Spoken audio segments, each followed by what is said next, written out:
y mi espíritu se alegra en Dios mi Salvador. Grandes maravillas ha hecho en mí. Él es poderoso, poderoso, poderoso Dios. Él es poderoso, poderoso, poderoso. Vamos a empezar mientras desayunan. Yo voy a empezar y voy a desayunar al mismo tiempo. Si tú quieres, tengo un auxiliar aquí, acércate para que puedas hablar por aquí. Tu nombre es Gabriela Rodríguez. Gabriela. Va a impersonar a la Virgen que llevó al indio Juan Diego. Bueno, esta es una charla súper interesante. Más o menos todos conocemos lo que ha ocurrido, pero me puse a comprar libros en Las Paulinas y en San Pablo y he encontrado una cantidad de libros que no tengo tiempo de decirlo todo, así que voy a escoger un poquitico el material. Lo primero que les quiero leer es una sinopsis de un artículo que se llama El milagro de la Virgen de Guadalupe. Voy a leer esta sinopsis. La aparición se inició el 9 de diciembre de 1531, era un sábado, en la Ciudad de México, entonces ciudad capital del Imperio Azteca. La Virgen se aparece al indio Juan Diego y le pide que transmita al obispo del lugar su voluntad de que se construya un templo dedicado a ella en el cerro Tepeyac. El obispo, al escuchar el relato del indio, le pide una prueba. Eso fue la segunda visita. La primera vez no le cree y la segunda le dice: ven acá, tráeme una prueba para yo creer, ¿no?, que es la Madre de Dios que te habla.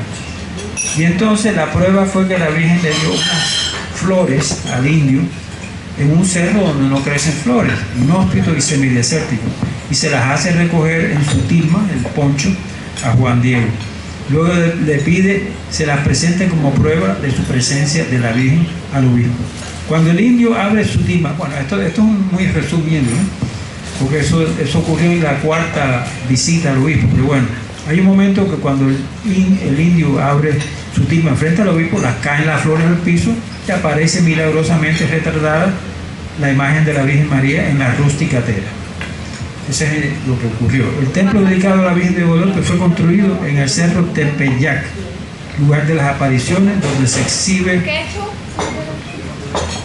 exhibe la tilma de tela de maguey en crudo.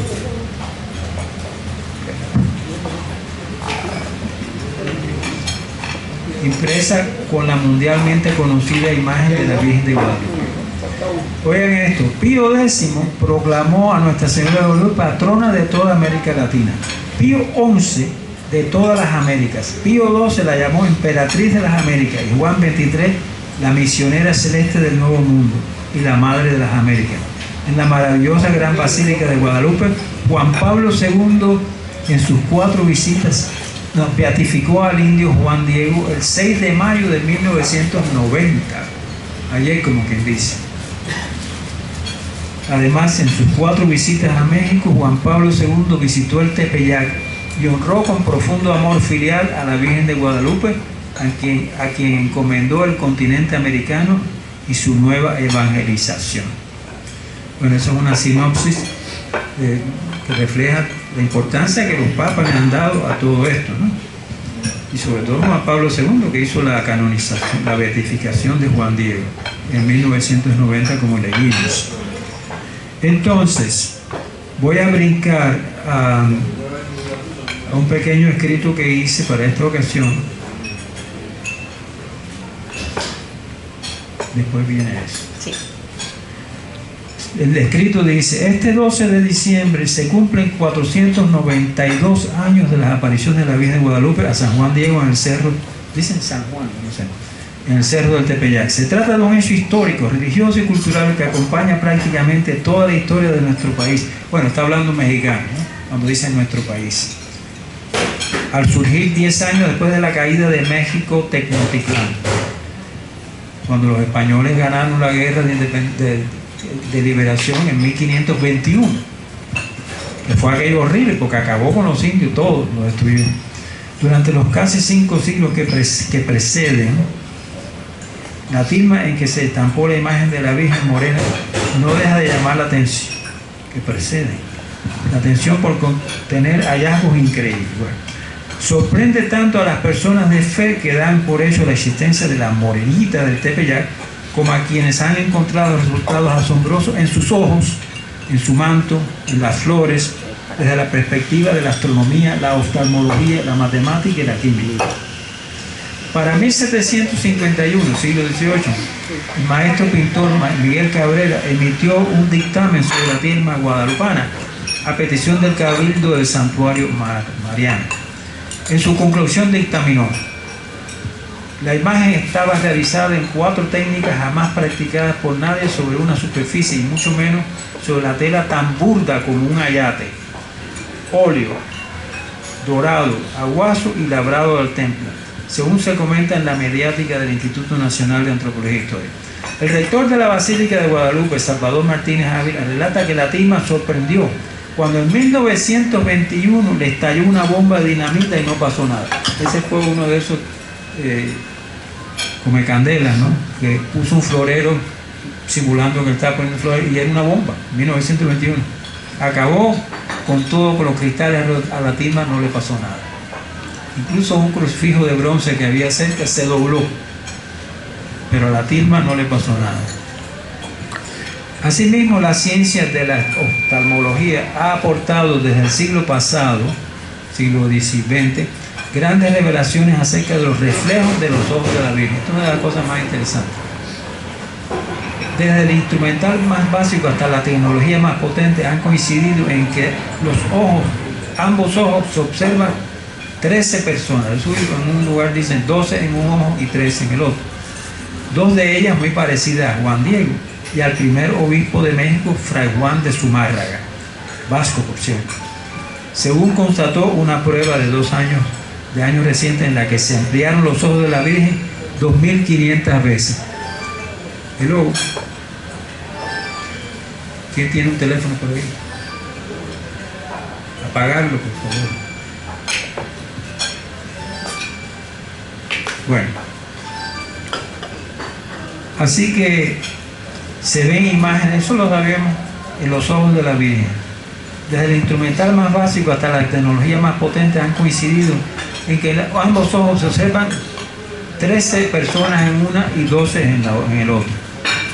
2 de esas personas muy parecidas a Juan Diego y al primer obispo de México, Fray Juan de Zumárraga, según constató una prueba de años recientes en la que se ampliaron los ojos de la Virgen 2500 veces. ¿Se imaginan? Coger los píxeles de eso. Por cierto, píxel quiere decir picture element, no lo sabía. El manto de María de Guadalupe no se queda atrás. La imagen original contiene 46 estrellas distribuidas en forma asimétrica y al planeta Júpiter, según lo constató desde hace un par de décadas Fernando Ojeda. Algunas de las constelaciones que se corroboraron por estudios científicos son Ofiuco, Libra, Escorpión, Sagitario, la Cruz del Sur y la Osa Mayor. A la hora que se impregnó la imagen de la Virgen el 12 de diciembre de 1531. Un señor dice, bueno, pero era de día, ¿cómo se pudo ver eso? Los astrónomos han tenido que hacer peripecias para poder encajar las estrellas en el manto de la Virgen, porque las estrellas están vistas desde arriba, entonces tienen que darle la vuelta a la tilma, a la imagen, para que coincida con lo que está en la tilma. Ahí está la que yo dije, la hora. Okay. Las peticiones para seguir estudiando la imagen continúan, por lo que siempre tienen que tener, dice, discernir la seriedad del estudio. No sé lo que quiere decir esto en el artículo. Todavía se sigue estudiando. Y hay que tener cuidado, y esto yo lo he notado. Hay veces que se dicen cosas que no son verdad. Por ejemplo, un oftalmólogo dice que cuando iluminaba el ojo de la Virgen, que la pupila se encogía. Eso no es verdad. Otro decía que había 36 grados centígrados en la imagen de la Virgen y que se oía un latido del feto en el vientre de la Virgen. Eso es todo fantasía. Eso destruye la seriedad del estudio. Bueno, terminé con este escrito. Y entonces vamos a leer un poquitico. El documento principal, como ustedes sabrán, me imagino, se llama este documento, ¿no?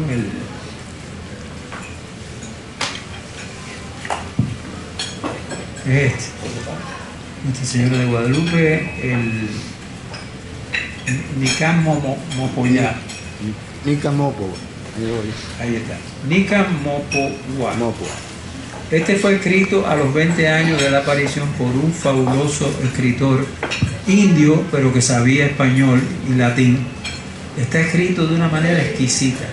Vamos a leer algunos pedacitos para que capten este escrito. Esto todo lo encontré en la biblioteca, en la librería San Pablo, ahí en la calle 8, y en Las Paulinas, en la 107. Así que todo esto lo pueden comprar cuando quieran. Vamos a leer, bueno, vamos a tener que compartir el librito. Sí. Este es Nuestra Señora de Guadalupe.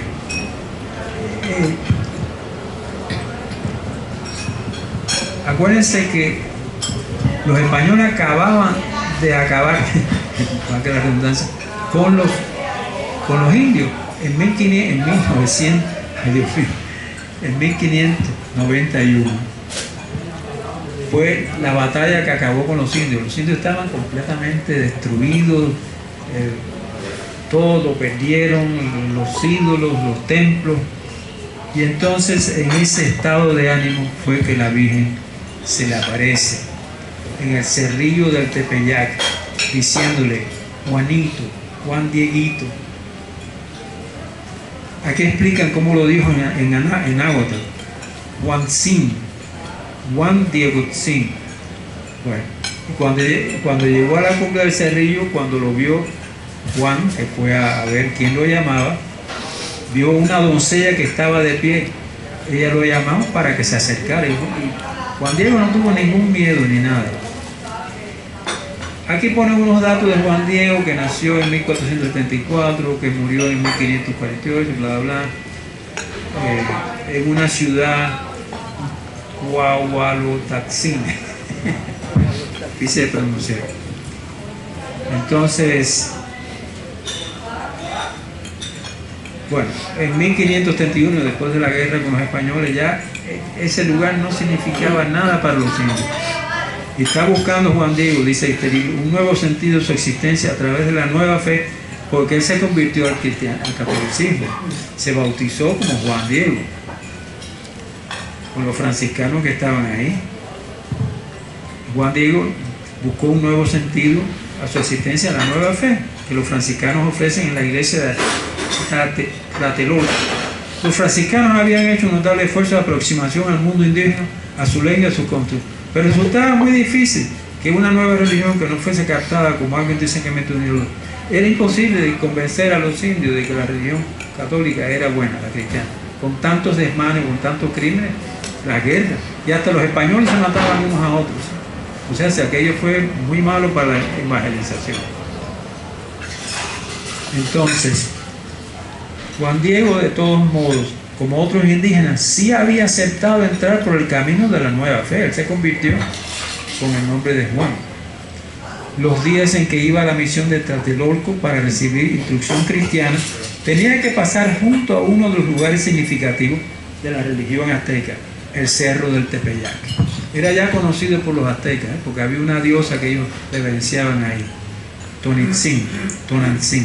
Ese templo había sido arrasado con mucho voto, y sin duda Juan Diego, a pesar de su reciente adhesión a la fe cristiana, cada vez que pasaría por ahí experimentaría la desolación de su mundo destruido, simbolizada en la desolación de aquel cerro árido. Y será allí, de lo alto del Tepeyac, de donde llegará aquella voz que abrirá las puertas del futuro. Ahora la narración es directamente del Nicam Mopoyá, que dice: y cuando se llegó frente a ella, mucho admiró en qué manera sobre toda ponderación aventajaba su perfecta grandeza. Está hablando de la Virgen, que ya la había visto. Su vestido relucía como el sol. Esto lo dice el autor del libro, Valeriano, del Nicam Mopoyá. Como que reverberaba la piedra, el risco que estaba de pie, como que lanzaba rayos. Y los mezquites y nopales y las demás hierbecillas que allí se suelen dar parecían como esmeraldas. Como turquesa parecía su follaje, y su tronco, sus espinas, sus aguates relucían como el oro. En su presencia se postró, Juan Diego se postró, escuchó su aliento, su palabra, que era extremadamente glorificadora. Fíjense que el lenguaje que la voz de la Virgen era glorificadora, sumamente afable, como de quien lo atraía y estimaba mucho. Ella le dijo: escucha, hijo mío, el menor, Juanito, ¿a dónde te diriges? Y él le contestó: mi señora, reina, muchachita mía, allá llegaré a tu casita de México, Tlatelolco, a seguir las cosas de Dios que nos enseñan quienes son las imágenes de nuestro Señor, nuestros sacerdotes. Dice que los sacerdotes son imágenes de Cristo. Así se inicia la serie de 4 apariciones a Juan Diego y del obispo Juan Sumar.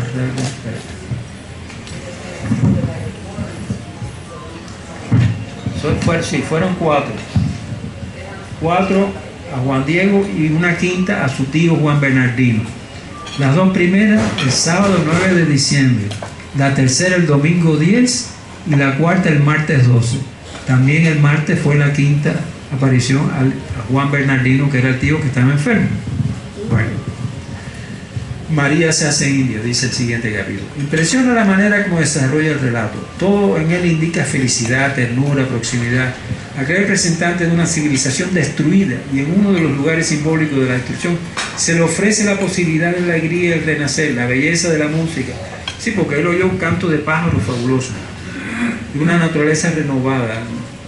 No provoca en Juan Diego ningún sentimiento de temor, sino al contrario, de esperanza. Y luego, cuando llega la voz, la reacción es de máxima paz, como si llevara años esperando algún signo de que la vida volvería a reorganizarse y a recobrar su pleno sentido. Como si esperara algún signo. Esto es un comentario, que la fe había llegado de la mano de los conquistadores.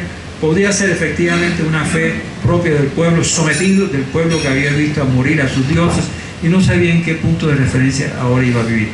En ese clima tiene lugar el diálogo, lleno de mutuos apelativos cariñosos en que la doncella anunciará su total proximidad. Enseguida, con esto dialoga con él, le descubre su preciosa voluntad. Ahora va a hablar la Virgen de lo que ella quiere. Sábelo, ten por cierto, hijo mío, el más pequeño, que yo soy la perfecta siempre, Virgen Santa María, Madre del verdaderísimo Dios, por quien se vive, el creador de las personas, el dueño de la cercanía y de la inmediación, el dueño del cielo, el dueño de la tierra. Mucho quiero, mucho deseo aquí me levante en mi casita sagrada, en donde lo mostraré, lo ensalzaré, y al ponerlo de manifiesto, lo daré a las gentes en todo mi amor personal, en mi mirada compasiva, en mi auxilio y defensa. Lo mostraré. Yo pensaba que estaba hablando del templo, no es Jesús, ella está hablando de Cristo. Mostraré a Cristo a los que vengan a mí. Y lo ensalzaré. Y lo ensalzaré. Porque yo en verdad soy vuestra madre compasiva, tuya y de todos vosotros juntos, los moradores de esta tierra, y de todas las demás estirpes de hombres, los amadores, los que a mí clamen, los que me busquen, los que confíen en mí, porque les escucharé su llanto, su tristeza, para remediar, para curar todas sus diferentes penas, sus miserias, sus dolores, y para realizar lo que pretende mi compasiva mirada misericordiosa. Anda al palacio del obispo de México y le dirás cómo yo te envío, para que le descubras como mucho deseo que aquí me provea de una casa, me erija en el llano mi templo. Todo le contarás, cuanto has visto y admirado, y lo que has oído. O sea, en otro texto dice casita sagrada, y aquí en un templecito. Dice el comentario: María se hace india y habla de Dios, el Dios por quien se vive, en categorías indias. Dios en definitiva también se hace indio, la nueva fe, no solo por motivos universales. María quiere que la gracia de Dios. El libro hace comentario teológico, ¿no? Yo quiero ir al mensaje. Oído el encargo, Juan Diego se dirige a México, al palacio del obispo, el franciscano Juan de Zumárraga, que por cierto era vaso, el cual no le da crédito. Pero Ahora brinca, dice que Juan Diego se fue desanimado. De suyo, sí, se fue desanimado el mismo día por la noche. Y entonces volvió a hacer y ahí se... Pero, sí, ok, thank you. O sea, allí se encuentra de nuevo con la Virgen. Esta es la segunda.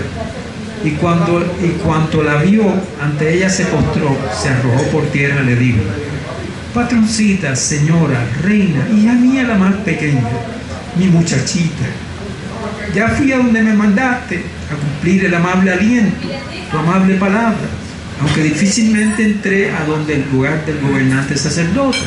Lo vi, ante él expuse tu aliento, tu palabra, como lo mandaste. Tu aliento. Me recibió amablemente y lo escuchó perfectamente, pero por lo que me respondió, como que no lo entendió, no lo tiene por cierto. Mucho te suplica, señora mía, reina, niña mía, que algunos de los nobles estimados que se han conocido, respetado, honrado, le encargues que conduzca, que lleve tu amable aliento, tu amable palabra, para que lo crean. Porque yo soy un hombre del campo, soy un cordel, soy parihuela, soy cola, soy hoja, soy gente menuda. Y tú, niña mía, la más pequeña de mis hijas, señora, me envías a un lugar por donde no ando y donde no me paro. Perdóname que te cause gran pesadumbre y caiga en tu enojo. Ese es lo que le dice Juan Diego a la Virgen: no me mates a mí, manda a alguien más importante. Pero María, sigue el libro, no desistirá, porque es cierto que tiene otros muchos servidores. Es necesario que sea él, Juan Diego, quien lleva a cabo su misión y muestra al obispo cuál es la voluntad de la Madre de Dios, cuál es el destino del sacerdote de Dios mismo. Es necesario que sea alguien como Juan Diego, alguien que ha perdido su situación y su cultura, y ahora, definiéndose a sí mismo, tiene que afirmar que yo soy un hombre del campo, soy un cordel, soy cola, soy hoja, soy gente menuda. Alguien así deberá ir. Bueno, no es eso intolerante. Y Juan Diego acepta de nuevo la misión de la Virgen. Así que él vuelve al día siguiente, domingo. Juan Diego va temprano a Tletorco a misa para saber las cosas de Dios y ser contado en lista. Curioso, tomaban lista de los que iban a la misa, ser contado en la lista. Y luego va a ver al obispo. Le costará que el obispo lo reciba. O sea, el obispo ya no quería verlo, pero finalmente lo logrará. El obispo de nuevo no cree su palabra, pero tampoco le despide definitivamente. Y le dice, pídele una señal de la Virgen para poder creerte. No vale la pena, no va que tú me lo digas, ella tiene que mandar una señal. Y Juan Diego sale ya, y el obispo anda. Cuando salió esta segunda vez, el obispo manda a unos criados para que lo sigan a Juan Diego a ver dónde va. Y los criados lo pierden de vista, pero Juan Diego corre por ahí muy rápido. Los criados se vuelven enojados al obispo y le convencen de que el indio es un farsante y se conjuran entre sí para darle una paliza si vuelve. Entonces, entre tanto, Juan Diego llega al lugar de la aparición, ya perseguido por los emisarios del obispo. Le cuenta a la Virgen la petición del obispo y ella le cita para el día siguiente para darle la señal. O sea, se le dice, él me pidió una señal. Por cierto que Juan Diego le preguntó al obispo, el obispo le pregunta a Juan Diego, ¿qué señal? Y dice, la que ella quiera. Le dice el obispo, la que ella quiera. Pero Juan Diego no va a ir. Al día siguiente, lunes, cuando debía llevar Juan Diego alguna señal para ser creído, no volvió, porque cuando fue a llegar a su casa, su tío de nombre Juan Bernardino, se le había asentado la enfermedad, estaba muy grave. Entonces quería buscar un cura, que el tío le pidió, búscame un sacerdote que me voy a morir. Y Juan Diego dedicará todo el día a cuidar a su tío, a buscarle un médico, a acompañarlo en el momento doloroso.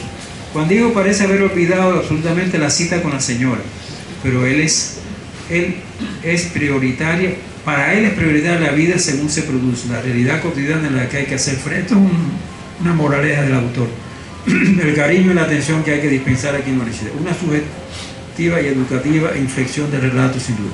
Por la noche, el tío le pide a Juan que al día siguiente de madrugada vaya en busca de un sacerdote para confesarse y prepararse para morir. Y el martes, ahora sigue el Nicamo apoyado. Y el martes, siendo todavía muy de noche, de allá vino a salir de su casa Juan Diego, a llamar al sacerdote a Tlatelolco. Y cuando ya aceptó a llegar al lado del cerrito, terminación de la sierra, al pie donde sale el camino de la parte que el sol se mete, donde antes él saliera, dijo: si me voy derecho por el camino, no vaya a ser que me vea esta señora y seguro como antes me detendrá para que le lleve la señal al gobernante eclesiástico, como me lo mandó. Que primero nos deje nuestra tribulación, que antes yo llame deprisa al sacerdote. O sea, él decidió no ver a la Virgen, porque no iba a llegar a tiempo a buscar un sacerdote. Dice el autor del libro: Juan Diego no había olvidado la cita, pero le parecía más importante atender a su tío en su dolor y satisfacer lo que él deseaba. Pero la señora le saldrá al encuentro por el otro lado del cerro y le preguntará qué le ocurre, Juan Diego. Quizás apenado o avergonzado o temeroso, respondió con palabras de inusitada proximidad y cariño: mi jovencita, hija mía la más pequeña, niña mía, ojalá que estés contenta. ¿Cómo amaneciste? ¿Sientes bien tu cuerpecito? Señora mía, niña mía. Y le cuenta el motivo porque faltó a la cita y le promete volver al día siguiente para cumplir la misión. Pero la señora responde con palabras reconfortantes, no solo ante la enfermedad de Juan Bernino, sino sobre todo la invitación. Le dice: escucha, ponlo en tu... Le dice la Virgen a Juan Diego: escucha, ponlo en tu corazón, hijo mío el menor, que no es nada lo que te espantó, lo que te afligió, que no se perturbe tu rostro, tu corazón, no temas esta enfermedad ni ninguna otra enfermedad, ni cosa ninguna que pueda herirte ni afligirte. No estoy aquí yo, que soy tu madre, no estás bajo mi sombra y resguardo, no soy la fuente de tu alegría, no estás en el hueco de mi manto, en el cruce de mi brazo. Qué bonito, ¿eh? En el hueco de mi manto. Juan Diego quedó así consolado y se hizo cumplir el encargo que la señora quisiera hacerlo. Entonces la Virgen le mandó subir a lo alto. Entonces la Virgen dice: no, ya tu tío se curó. Y Juan Diego lo cree, se había curado. Entonces va a cumplir el encargo del obispo y la Virgen le manda a buscar unas flores. Las flores van a ser la señal de que él vio a la Virgen. Le mandó subir. Entonces la Virgen le mandó a subir a lo alto del cerro, a cortar las variadas flores que allí encontraría. Y allí fue y encontró flores bellísimas. Y entonces dice Juan Diego, luego nos dice el Nicamo apoyado. Luego comenzó a cortarlas, todas las juntó, las puso en el hueco de su tilma. Por cierto que en la cumbre del cerrito no era un lugar en que se dieran ninguna flores, solo abundan los riscos, abrojos, espinas, nopales, mezquites, y si acaso algunas hierbecillas se solían dar. Entonces era el mes de diciembre en que todo lo come y lo destruye el hielo. No había manera de que hubiera flores. Y enseguida se vino a bajar, vino a traerle a la niña celestial la dijo. Sí, él vio las flores, no dice aquí, pero las cortó y las puso en su tilma. Las distintas flores que había ido a cortar, y cuando las vio cuando la Virgen las vio, con sus venerables manos las tomó. Luego otra vez se las hizo poner a todas juntas en el hueco de su ayape. Le dijo: mijito menor, estas diversas flores son la prueba, la señal que llevarás al obispo, y mucho te mando que nada más a solas, en la presencia del obispo, extiendas tu ayape y le enseñes lo que lleva. O sea, ella no quería que se le enseñara a todo el mundo. Dice el texto: Juan Diego se va de nuevo con su tilma recogida al palacio del obispo, donde, como era de imaginar, es mal recibido. ¿Te acuerdas que ya los criados estaban chivados con él? Tras esperar muchísimo rato, los criados se empeñan en que le enseñe lo que lleva. Eso se ve muy bien en la película. Uno de los monjes dice que quiere cogerle las flores y es mal recibido. Los criados se empeñan en que le enseñe lo que lleva él, temiendo que se esfuercen. Sí, él les mostró algunas flores para que se estuvieran tranquilos. Ellos, sorprendidos, quisieron coger alguna, pero no pueden. Parecen cosidas o pintadas. Y van a avisar al obispo, el cual escucha finalmente con atención el relato de Juan Diego sobre el desarrollo de las apariciones y el encargo de cortar las flores y traérselas como señal, y se dispone a mostrárselas. Entonces Juan Diego le cuenta todo lo que habló con la Virgen, se lo cuenta al obispo, porque ya se lo había dicho. Y luego extendió, dice el texto, su blanca tilma, en cuyo hueco había colocado las flores.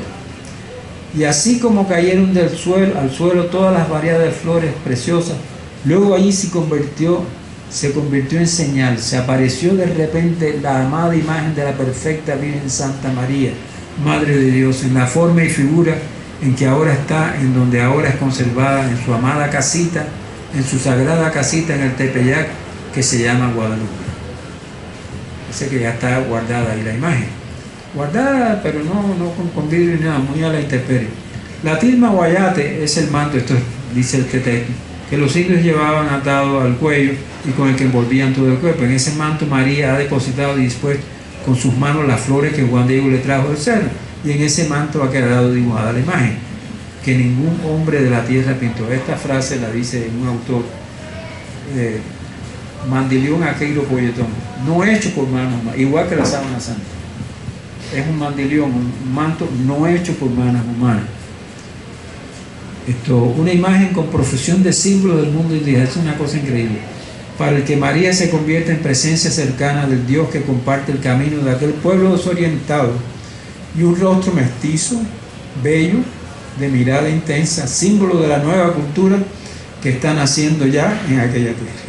La Virgen de Guadalupe, la morenita, como le dicen los mexicanos.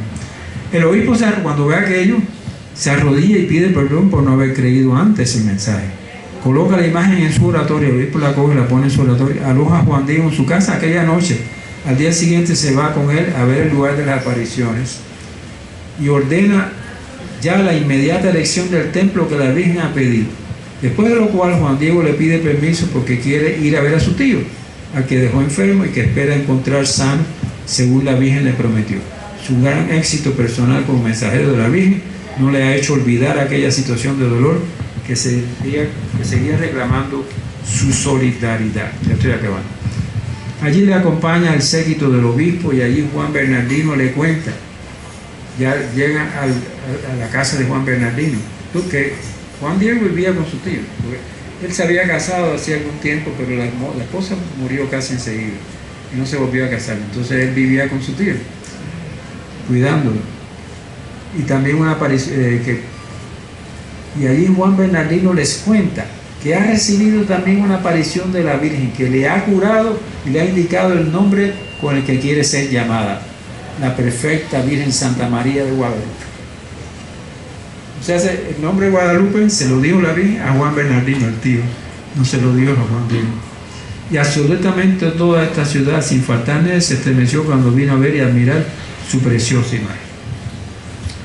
Hablan aquí del nombre de Guadalupe. Hay distintas explicaciones sobre el origen de este título, sobre su relación con la imagen venerada.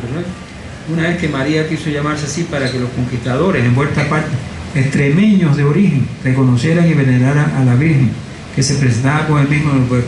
Había ya en España una Virgen Guadalupe, en Extremadura, y entonces, según este folleto, dice que la Virgen lo escogió para que lo pudieran pronunciar. Otra versión es que el nombre de Guadalupe había sido ya popularizado por los españoles y Juan Bernardino lo identifica directamente con la presencia de María.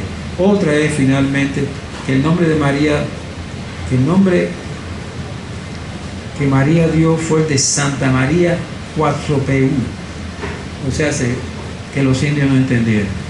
Y según otra versión, Santa María Cuauhtolatapán, que rápidamente les fue españolizado y personificado con el conocido nombre de Guadalupe. Entonces, ya vi una Guadalupe. ¿Qué tiempo tenemos? ¿Cómo estamos de tiempo? Son las 10. Bueno, ya he hablado más de media hora, ¿no? Déjame ver, porque una de las cosas más interesantes de la Virgen son los estudios que se han hecho posteriormente, en el siglo XIX y siglo XX. Sorprende la longevidad de la tela. Oye, 4 siglos. Una tela que no duraría 20 años. Y entonces, ¿cómo explicar esta imagen sin colores y con un tejido que no ha sido tratado? Es más, ¿cómo es posible que a pesar de que no haya pintura, los colores mantengan su brillantez y luminosidad? El ingeniero peruano añadió, un ingeniero peruano que hizo el estudio de la tilma, añadió que Callahan y Smith han mostrado cómo la imagen cambia, esto no sé, cambia ligeramente de color según el ángulo de visión. Es un fenómeno que se llama iridiscencia, que no se puede dar en una pintura. Yo he visto en las palomas, cuando ustedes ven el cuello de una paloma, según el ángulo ven que los colores cambian. Se llama iridiscencia. Y entonces parece que la Virgen tiene ese fenómeno. Una técnica que no se puede reproducir con manos humanas. Pero en particular este prestigioso científico investigó el enigma de los ojos. Vamos a hablar de los ojos. Las imágenes que hay en los ojos. Que es la escena en la que Juan Diego mostraba al obispo Fray Juan de Zumárraga y a los presentes en la estancia el manto con la misteriosa imagen el 9 de diciembre de 1531. Comenzó a desarrollar su estudio este científico en 1979. Aumentó los iris de los ojos de la Virgen hasta alcanzar una escala 2500 veces mayor. Usó píxeles, nanómetros. Aumentó los iris hasta una escala de 2500 veces superior al tamaño real, y a través de procedimientos matemáticos y ópticos logró identificar 12 personas impresos en los ojos de los Virgen. En otros lugares dicen 13, y en otros lugares dicen 12 en un ojo y 13 en el otro. No son en la misma imagen, porque el ojo no está viendo el mismo ángulo. En los ojos de la Virgen se encuentran reflejados los testigos del milagro guadalupano, en el momento en que Juan Diego mostraba el ayate al obispo. Los ojos de la Virgen tienen así el reflejo que hubiera quedado impreso en los ojos de cualquier persona que estuviera en esa posición, en la córnea, ¿no? Entonces, vamos a ver un poquitico la parte científica de este estudio.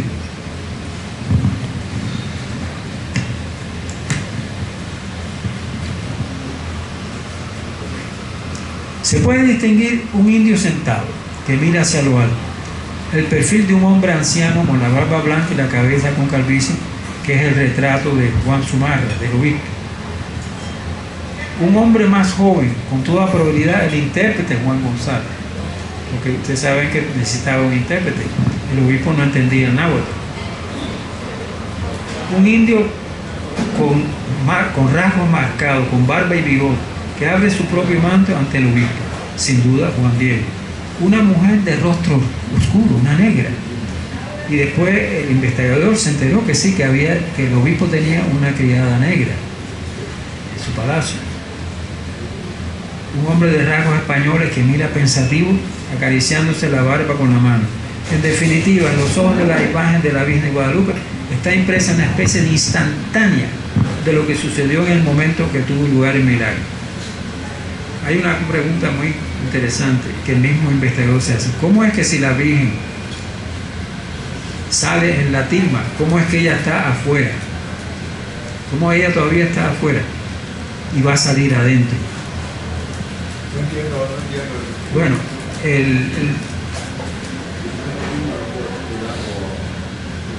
no sé si aquí lo dice. No, aquí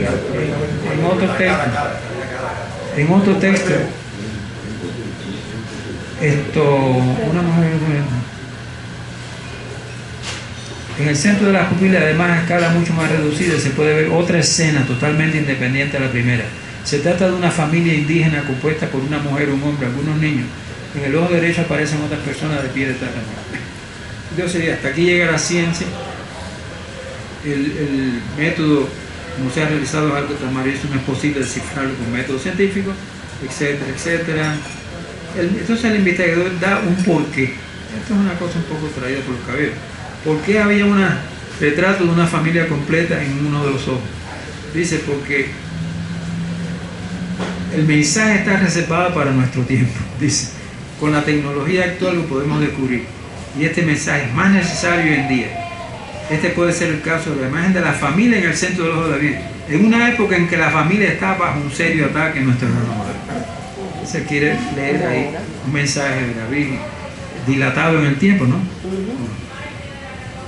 Un mensaje además universal y antirracista, pues varias etnias se encuentran reflejadas en él. Este texto está sacado de la revista Ave María número 667. Bueno, hay otras cosas. Bueno, el ataque en el año 1921, que creo que ya lo dije, que un señor llevó un florero y tenía una bomba y explotó. Y se reventaron todas las ventanas alrededor y no le pasó nada a la tilma. e incluso un Cristo que estaba ahí, sé que se dobló, Cristo de bronce, imagínate. El otro fue... Permiso, sí. que está allí doblado para que las personas lo vean. Ah, sí. Sí, está. Cuando yo he ido a la basílica, está puesto. Todavía sí. Sí. Como un testigo de la explosión. Sí, de lo que pasó. Sí. Bueno, esto lo vamos a... Creo que ya es todo lo que puedo. Hay una película que se ha hecho recientemente, aquí la explica, que se estrenó en 2006 en México, en Estados Unidos se estrenó después, pero es una película de ficción, o sea, no es la Guadalupe. Es una acción que ocurre ahora en el siglo nuestro. Así que si quieren buscarla, la pueden ver, ¿no? Y el director se llama Santiago Parra, cineasta de origen ecuatoriano, filmó la película en Europa y en América, bajo la producción de la empresa, etc.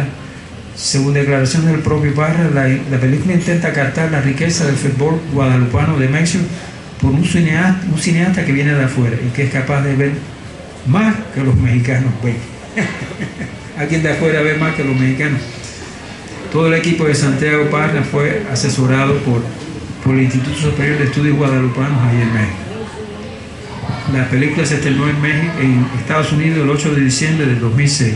En España el estreno tuvo lugar el 12 de diciembre de 2008 después. Para ver la película aquí tienen una ficha que da este website. Ok. Bueno, hay una oración a la Virgen de Guadalupe escrita por la Comisión Pontificia para América, bonita, y creo que ya con eso podemos terminar.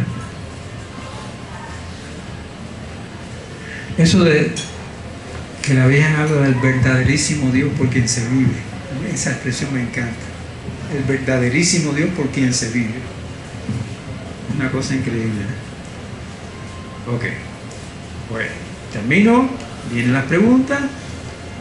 La pregunta es, el autor de ese indio se declara como un contemporáneo de Diego.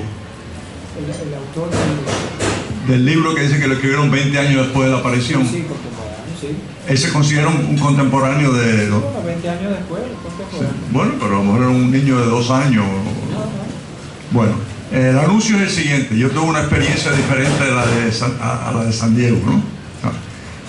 Yo estuve en Cuba de lunes a miércoles esta semana pasada para la causa de canonización del fundador de la agrupación católica universitaria, el gallego Felipe Rey de Castro, que llegó a Cuba en el 25, murió en el 52 y fue reemplazado por el padre Amando Llorente, que muchos aquí en Miami lo conocieron, que también ha muerto. Yo estuve en Cuba hace 3 años y me encontré con el cardenal García para decirle que estábamos empezando esta exploración y que él nos daba su bendición.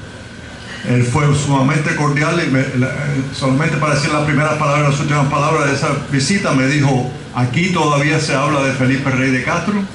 Esa fue la entrada, y cuando me fui me dijo: no se tarden en hacer esta tarea.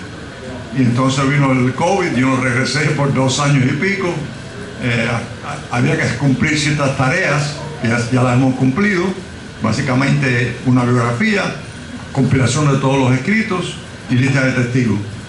Y teniendo todo eso en mano, fui de vuelta a La Habana esta semana para reunirme con él y darle un reporte del progreso y pedirle que si teníamos su bendición para entregarle los papeles necesarios, esos documentos necesarios con la carta protocolar, ¿cómo se dice? Protocolar, pidiendo que abra la causa, y me apoyó con la condición de que él iba a hablar con el provincial jesuita que está en Santo Domingo normalmente, para no tomar mi palabra de que estaban de acuerdo conmigo, ¿no? Porque aquí soy yo. Entonces, provincialmente, el provincial jesuita está en Miami y va para La Habana hoy. Hoy puede que esté volando hacia La Habana. Un alemán que lleva toda su vida en Santo Domingo se llama Martin Lenk. Entonces, pues esperemos que cuando él llegue a hablar, ya me contestó, yo le informé al provincial, él me contestó que Dios mediante, él va a estar en Cuba casi un mes, él va a hablar con el obispo. Así que el obispo de La Habana ha sido mucho más... Claro, yo no presento ningún milagro, ¿no? Yo solamente presento las obras que hombres como tú y todos los demás que se formaron en Cuba, pues han llevado a cabo allá y acá. Así que ese era el mensaje que tenía. Ustedes saben lo que es la agrupación católica universitaria. ¿Se sabe lo que es la agrupación católica universitaria? Es una congregación mariana. Eso fue una inspiración. Bueno, San Ignacio era muy mariano y poco tiempo después de su muerte, un jesuita belga ya existían, pero él forma en una escuela de Roma, secundaria o universitaria, quizás no me acuerdo ahora. Él forma la congregación mariana, que hoy día se llama la prima primaria, porque de ahí todas las demás congregaciones después de 1540 y pico, cuando eso empieza, quieren estar alineadas con esa y algo de honor y en pensamiento, y a esa la declaran la primera de todas. Entonces todas las demás que quieren ser serias tienen que estar bajo esa. Un gallego que fue formado en una escuela jesuita en Vigo, de Felipe Rey de Castro, se hizo congregante mariano de niño, fue sus primeros ejercicios en su 4º año de bachillerato, y decidió en ese retiro que se iba a hacer jesuita. Se hizo jesuita, tuvo una preparación impecable, gracias a Dios. Él va a Cuba como rector, prefecto de la escuela de Belén en Cuba, y empieza los trámites. Voy a resumir el problemas que hubieron, ese no es el problema, pero él al fin empieza una congregación mariana en La Habana, al lado de la Universidad de La Habana. Yo vi el edificio por segunda vez en este viaje, que ya no es claro, ya lo tiene el gobierno, pero y hizo una obra tremenda. En esos de 31 hasta el 52, él forma a los hombres increíble, a tal extremo que cuando en el 54, 2 años, y con esto termino, en el 54, cuando el Papa Pío XII y el superior jesuita de esa época, que también era belga, curiosamente, convocan a todas las congregaciones marianas del mundo. Habían 12.000 representantes, más de 70 países, fueron a Roma a comenzar la Federación Mundial de Congregaciones Marianas, que para eso eran de hombres, de mujeres, de policías, de universitarios. La ACU es universitaria por su nombre, etcétera, etcétera, etcétera, de niños, de grandes, de todo eso. Se reúnen, y para lanzar esa federación, ellos dicen: el modelo para el mundo es la agrupación católica universitaria, una islita de 5 millones de habitantes compitiendo con la prima primaria de Roma de 500 años, y dicen: el modelo es esta congregación.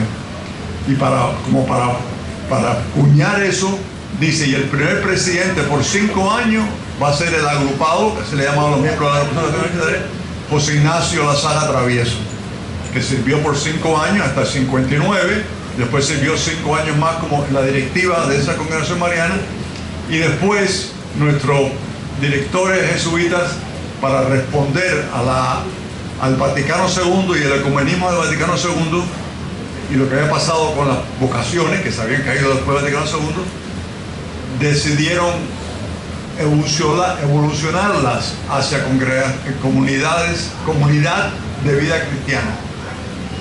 Y con eso se acabaron las congregaciones marianas, salvo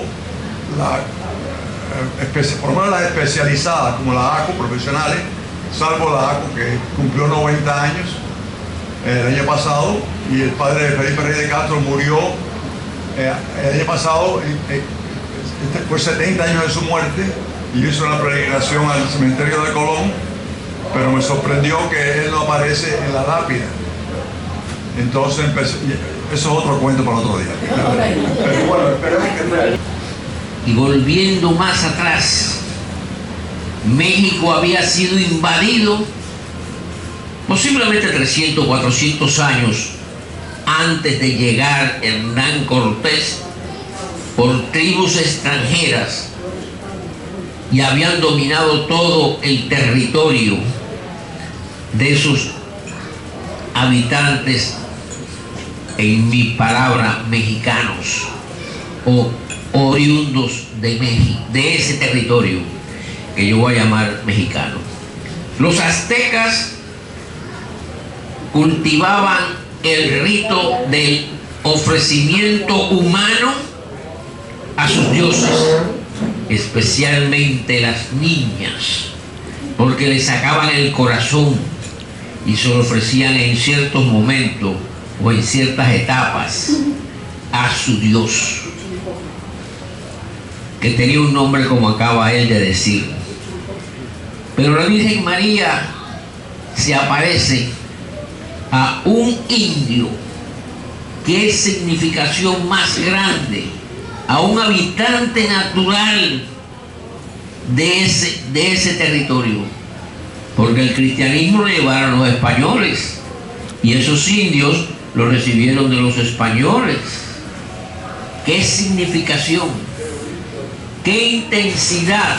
¿Y qué reconocimiento a todas las tribus naturales y originarias de México, y alargando un poco del nuevo continente que pasaba bajo la bandera de España?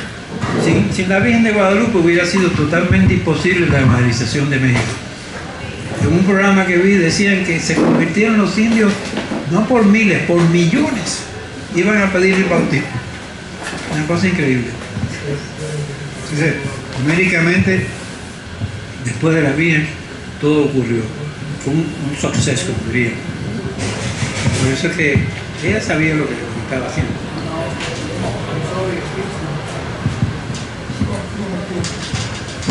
Es la única explicación.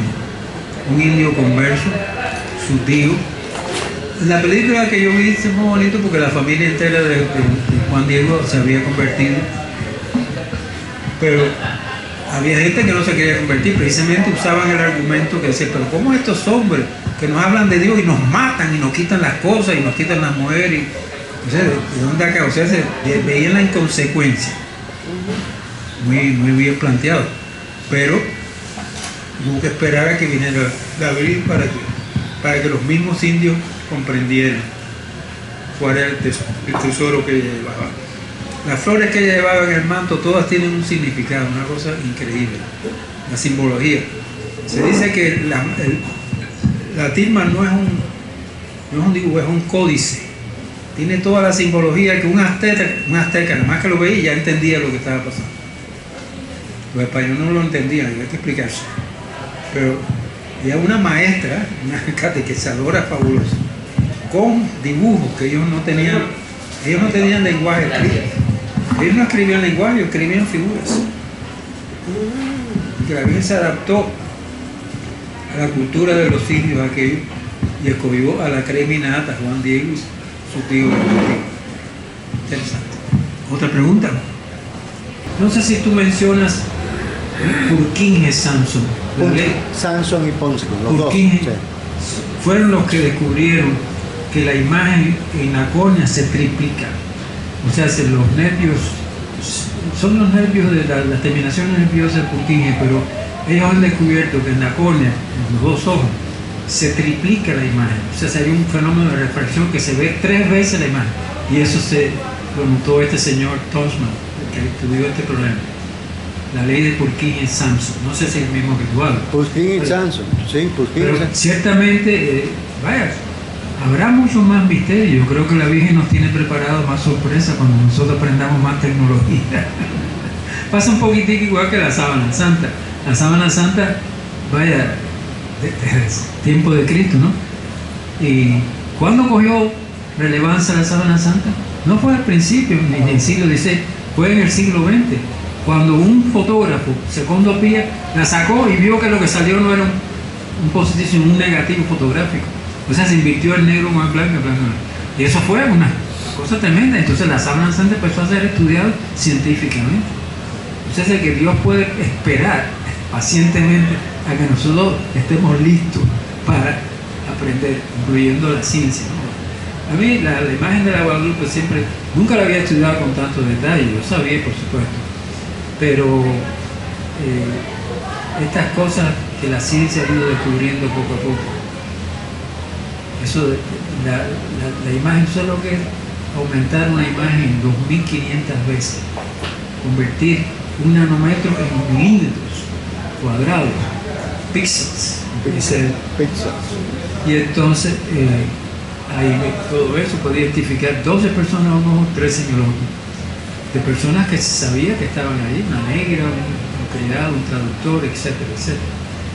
Eso nadie en el siglo anterior hubiera podido saber eso. Entonces, efectivamente ha habido gente que ha dudado hasta de la existencia no solamente de la Virgen, sino de Juan Diego. Hubo un programa que es tipo completo, es el mito de la Guadalupe. Empieza diciendo que Juan Diego no existió. Y bien, si hay documentos hasta por los indios escritos de Juan Diego. Entonces, hay que tener coraje para decir eso.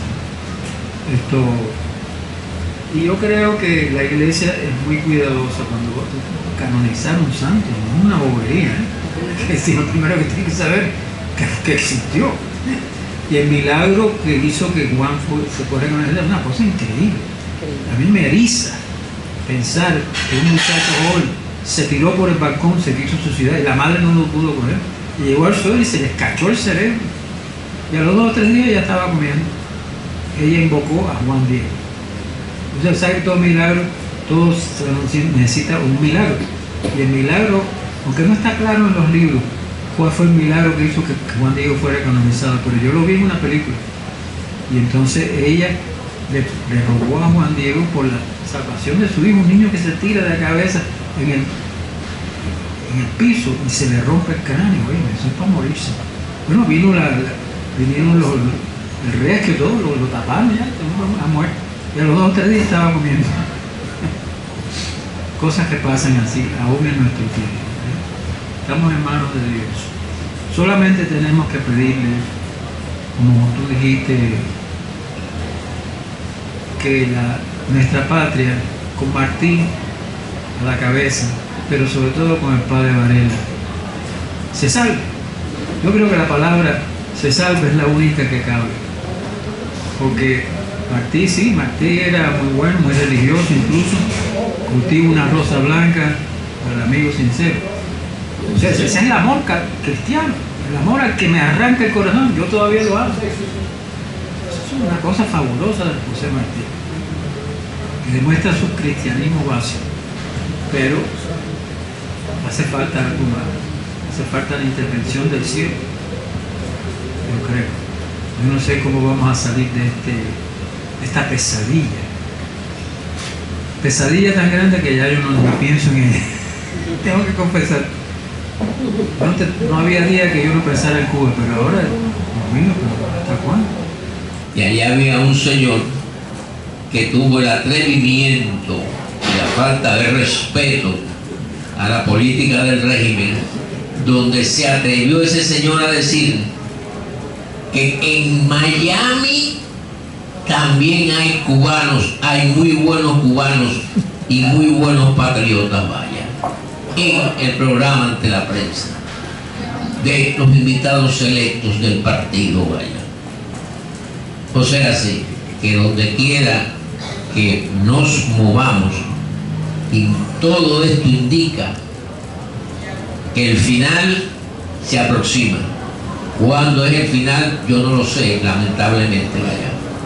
Pero el final de ese régimen, al igual que el de la Unión Soviética, se aproxima. Paciencia, porque nosotros tenemos la razón. Y la razón, a la corta o a la larga, históricamente, es la que gana. Pío X proclamó a Nuestra Señora de Guadalupe patrona de toda América Latina. Pío XI, patrona de todas las Américas. Pío XII la llamó emperatriz de las Américas. Y Juan XXIII, la misionera celeste del Nuevo Mundo y la madre de las Américas. En la maravillosa Basílica de Guadalupe, Juan Pablo II beatificó al indio Juan Diego el 9 de mayo de 1990. Además, en sus 4 visitas a México, Juan Pablo visitó el Tepeyac y honró con profundo amor filial a la Virgen de Guadalupe, a quien encomendó el continente americano y a su nueva evangelización. Ustedes se acuerdan que el Papa, que le metieron el tiro en 1981, cuando le sacaron la bala, se la entregó a la Virgen, la puso en la corona de la Virgen. Bueno, señores, vámonos, ¿no? Veo que hay gente que se está yendo y no se están despidiendo de nosotros.